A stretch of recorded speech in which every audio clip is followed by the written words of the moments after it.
Sweep कार्यक्रमांतर्गत नागपूर महानगरपालिकेनं राष्ट्रीय सेवा योजनेच्या सहकार्यानं मतदार अधिकार रथयात्रा काढून मतदारांमध्ये जनजागृती केली। मनपा आयुक्त तथा निवडणूक अधिकारी डॉक्टर अभिजित चौधरी यांनी हिरवी झेंडी दाखवून या यात्रेचा मनपा मुख्यालयातून शुभारंभ केला।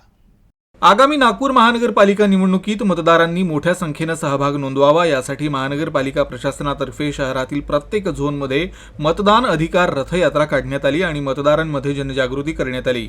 तसंच मतदार नोंदणीसाठी लोकांमध्ये जनजागृती करण्यात आली। या निवडणुकीत बहुसदस्यीय निवडणूक प्रक्रियेत कसं मतदान करावयाचं याबद्दल मतदारांना माहिती देण्यात आली। विद्यार्थ्यांनी हातात फलक घेऊन आणि घोषणा देऊन जनजागृती केली। हा उपक्रम सर्व झोनमध्ये विविध भागांमध्ये येत्या 11 जानेवारीपर्यंत सुरू राहणार आहे। याशिवाय याच स्वीप अभियानांतर्गत प्राचार्य अरुणराव कलोडे महाविद्यालयात मतदान जागृतीपर रांगोळी स्पर्धा आयोजित करण्यात आली होती। या स्पर्धेतही विद्यार्थिनींनी सहभाग घेतला।